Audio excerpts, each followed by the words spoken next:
Hello, Gooses from around the world. My name is Kais, and I'm 12 years old, and I live in Montreal, Canada. Welcome to our Oboot Zoom session, where me and my co-host Maya, who is also 12 years old from Montreal, will be interviewing our guest changemaker, Leena Al Olaimy. Leena is from Manama in Bahrain. She is a sustainability leader who recently founded the Trillion Tree Fund, a social venture that uses artificial intelligence to finance mangrove and forest restoration. Leena's work links to several sustainable development goals, especially to goal number 13, climate action, and goal 15, life on land.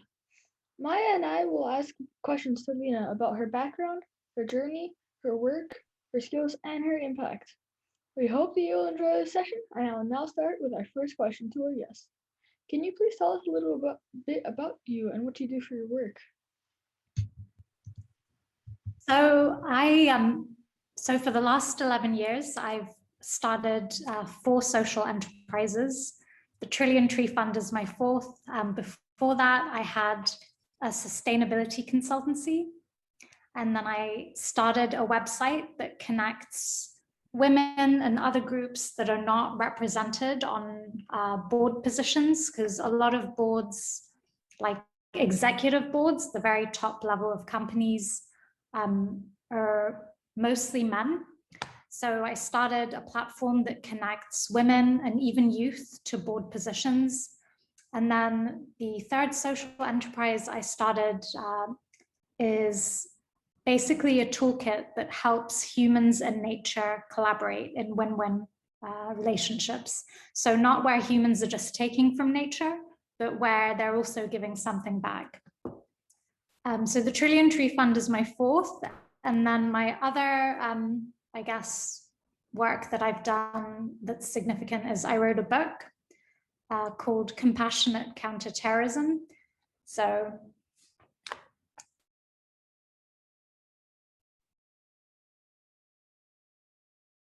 all right, Maya, you can ask your question now. Okay. Like, is there anything you find like difficult about your job?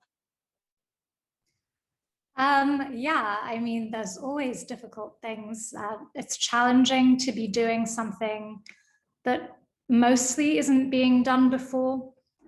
It's really challenging when you're trying to change systems or the way that people think about certain things. So challenging tradition is always difficult, but it's also a lot of fun and it's really rewarding. And I wake up every morning like I can't wait to get up and start working. So it's challenging, but I think it's worth it.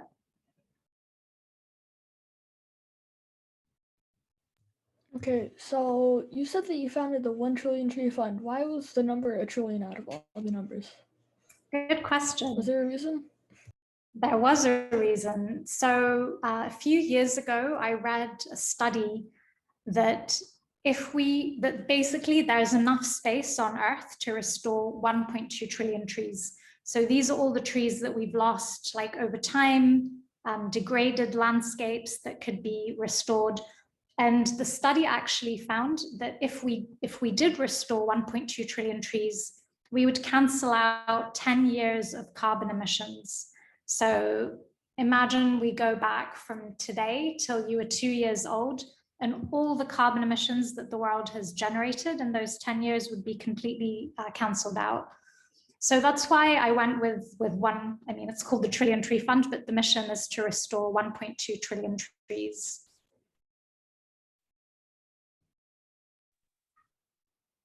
Like, when did you start wanting to help the environment by planting trees? So I've been doing environmental work for the last 11 years. And I think I've always cared about the environment. So when I was, at school, I used to fundraise for things, like different wildlife and conservation funds. But I think my interest in restoring, or I don't personally plant trees, so my organization doesn't plant trees, but we're trying to push others to fund planting trees and restoring forests. And I guess it really started maybe 4 years ago that I had the idea, because I was just, you look at nature and it's so amazing and it gives us so much. It gives us, are you familiar with the term ecosystem services? Yeah, so the value of ecosystem services is double global stock markets. So all the money that everyone makes in business and finance in the world, the value of nature is at least double that every year, which is a lot. And it's so underappreciated. So the Trillion Tree Fund was really a way for me to start something that helped people really value nature and fund it.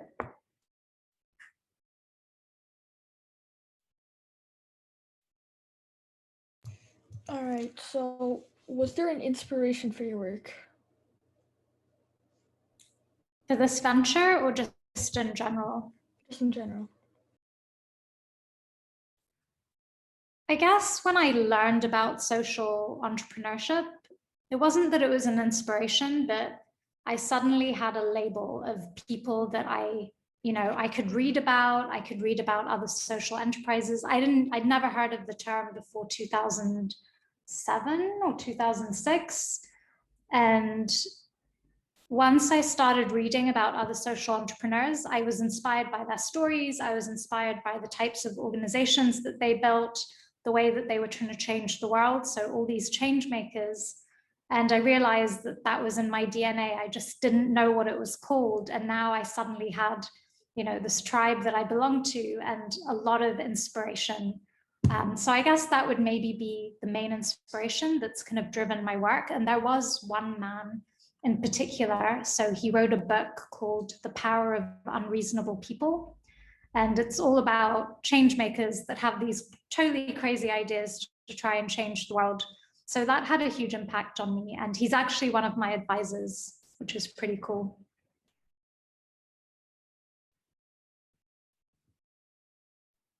Okay, so what do you love most about your job? I love so many things. I mean, I love that I'm so excited to work. I love that I'm doing something meaningful. I'm so grateful that when a lot of people really hate their jobs, I really can't relate. Like I work on the weekend. In fact, I have to like limit myself to not work as much and actually enjoy life. Thais, I think you remember when I stayed with you guys in Tunis, I was always in the room on the computer and I would never come out. So the other thing I really love about my work is I get to meet really cool people, so interesting people who are doing, really amazing things to change the world, and people who share my values. So people who connect with the work I do usually are people who also care about these issues. So I think that's probably the best part of my job.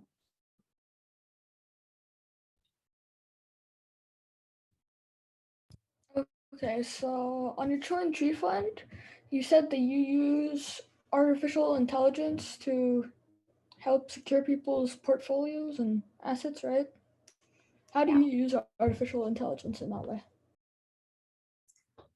So the platform we're building basically helps investors find the right forest investments that will protect their other assets, so their other buildings, their things that they've bought, whether it's a data center or a hotel or a bank, and it helps protect them from climate risks. So let me give you an example. Do you remember when you lived in Abu Dhabi, the mangroves? Did you ever see the mangroves when you were there? I probably saw them, I just don't remember them. Okay, so mangroves are basically these, trees, mangrove trees, and they grow in the water, like near the sea by the coastline.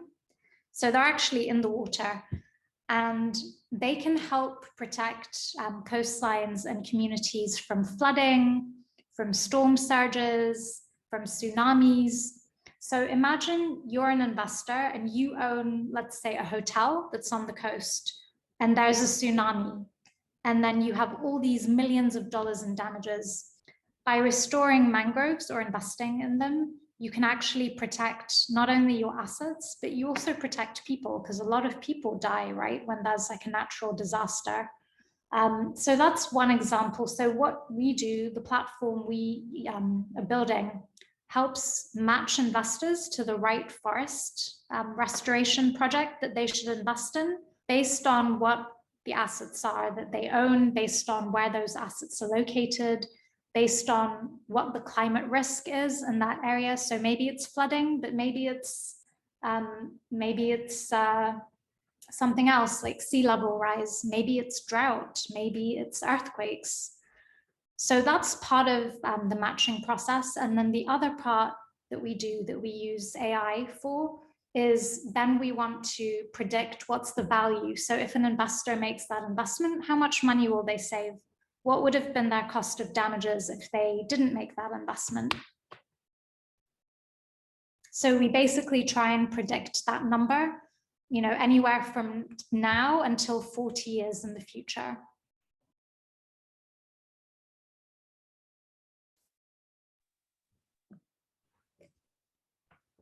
Like, is there any like memories you have like related to the Trillion Tree Fund that you will like never forget?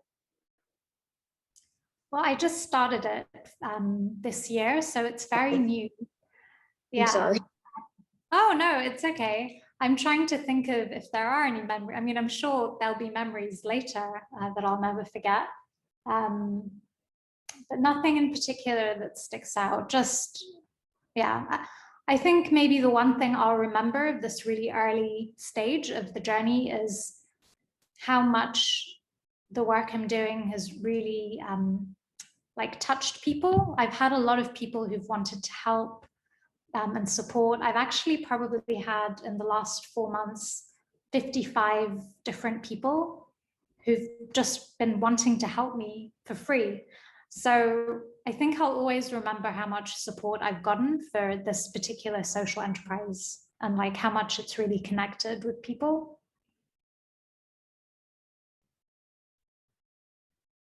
Okay, so you said that your work is like really fun and you can't stop working. Why is it so fun, do you think?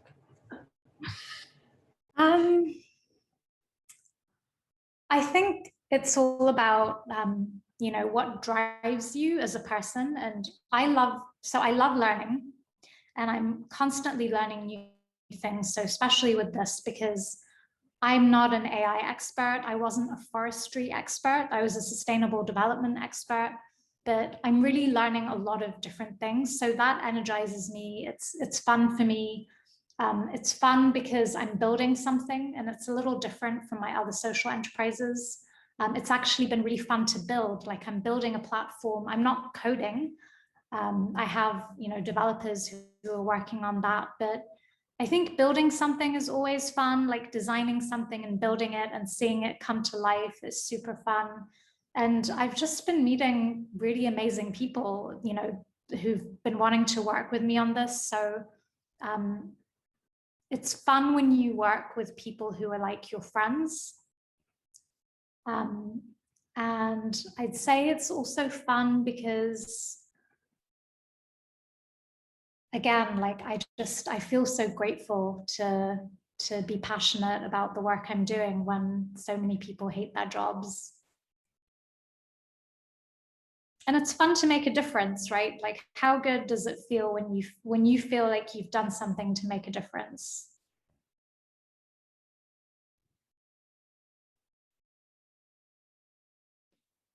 Like in the future, like when you've been doing the Trillion Tree Fund for a longer time, like what are you looking forward to the most? I'm looking forward to, well, the day that we've restored 1.2 trillion trees, and the day that businesses and governments really value nature for what it's worth. And this is going to sound a little crazy, that I'm also looking forward to the day when, so I don't know if you guys know this, but in corporate law, like businesses, corporations, they're considered legal persons. Did you know that? Yeah, isn't that crazy that a company would be considered a legal person and it has, people rights, not exactly the same as human rights, but and that's because companies are representative of people, but then you have nature, which is an actual living, breathing, I mean, some people consider nature or species people too, and they don't have rights. And so I'm looking forward to the day when we can get governments and companies to really recognize nature and its rights.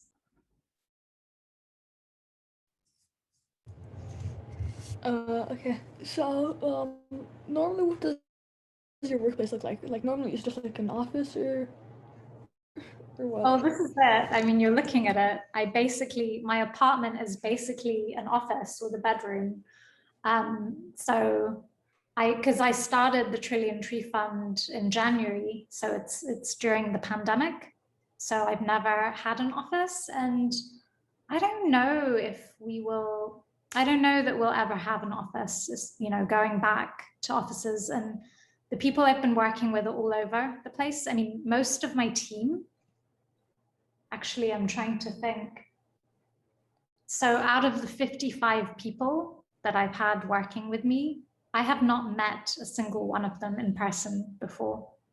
And they're all in different countries. And that's crazy to think about, especially before COVID. But maybe if I were to have an office, maybe a tree house.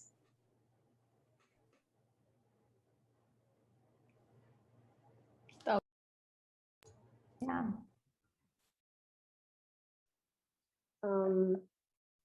So you said you wrote a book before, so are you gonna write another one? Yeah, I think I'll eventually write another book. I don't know if it'll be so serious though. My other one was on terrorism, and I think I have a feeling if I write another book, it'll be a bit more personal. So just about my story, my journey, funny stories, challenges, like just more of the personal journey and not necessarily the intellectual work stuff. And plus, I really love to sing. And so with audiobooks, you can actually, so I want to integrate music somehow into my next book. If I end up doing that. All right. So you said that you might write another book. So will you talk about this interview in your next book? Most definitely. This will be one of my Trillion Tree Fund memories. So in the next interview, when they ask about my memories of the Trillion Tree Fund, Maya, I'll be saying, well, I remember this really cool interview I did.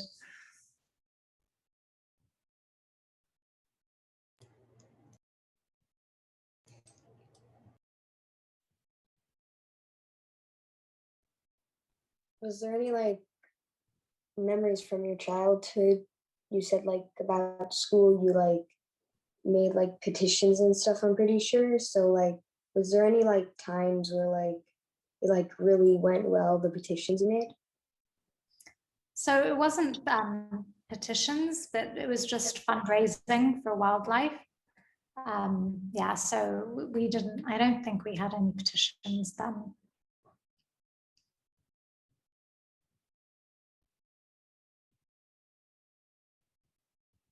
All right. Well, I have one last question. So Maya, if you have another question, you can ask it.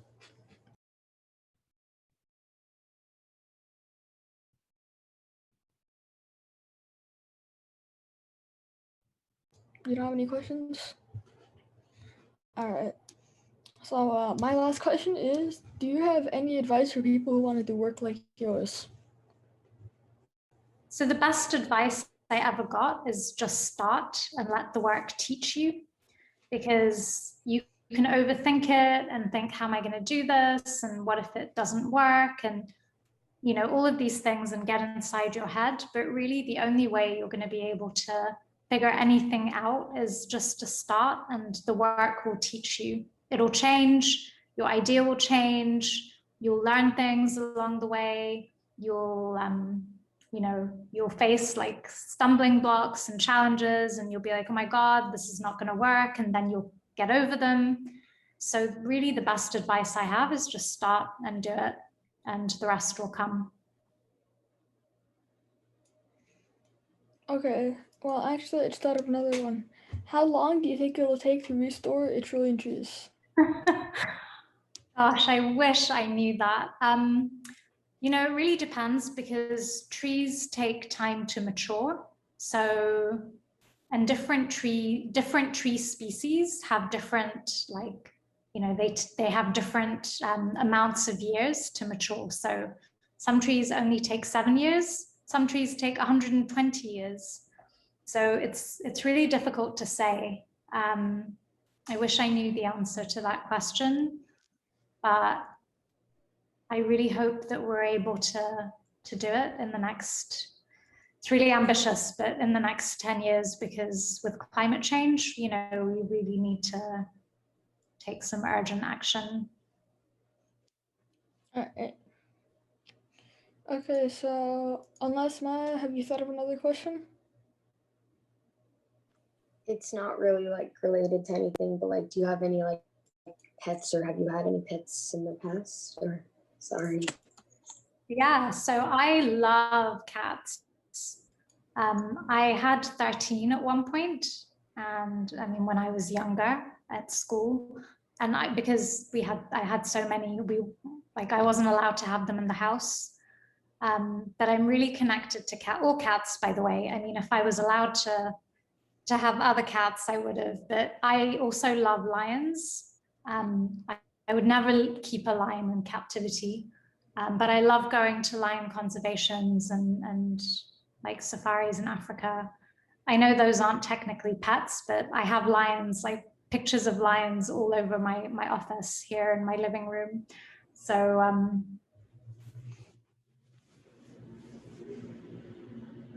All right. So thank you, Leena and Maya, for the great discussion and for all the things that we learned today. Thank you, Ubuntus, for listening to this interview. Make sure to follow us on Instagram and Twitter, and to subscribe to our YouTube channel so you can hear about upcoming sessions with other changemakers. Please also tell your friends about Oboot and share social media links with them. And last but not least, go to oboot.co to learn about opportunities to collect digital badges and help us draw down carbon. Thank you. thank you.